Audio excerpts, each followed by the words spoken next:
हरे कृष्ण राधे राधे जय जगन्नाथ सांगे माने आज हूँ पुत्रदा एकादशी।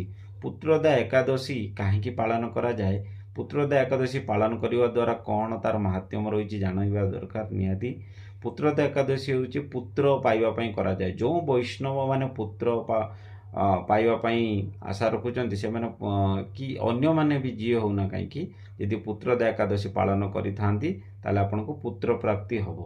पुत्र प्राप्ति हाँपाई जमी आप उदाहरण दिंतु से समय राजा थिले सुकेतु मन गोटे राजा थिले, राणी थिले शैव्य राणी थिले। सी साधु सत आश्रम को जाई एकादशी पालन करते।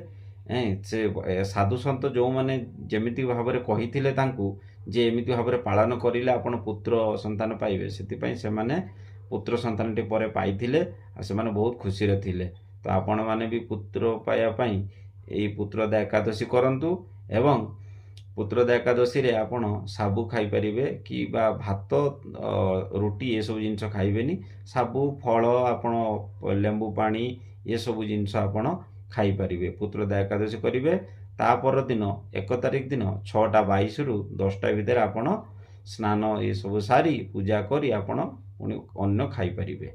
हरे कृष्ण राधे राधे भल लगी अन्य जन को शेयर करेंगे। आज निहाती जनवा दरकार जे आज हूँ पुत्रदा एकादशी यहाँ वर्षर शेष एकादशी। हरे कृष्ण राधे राधे।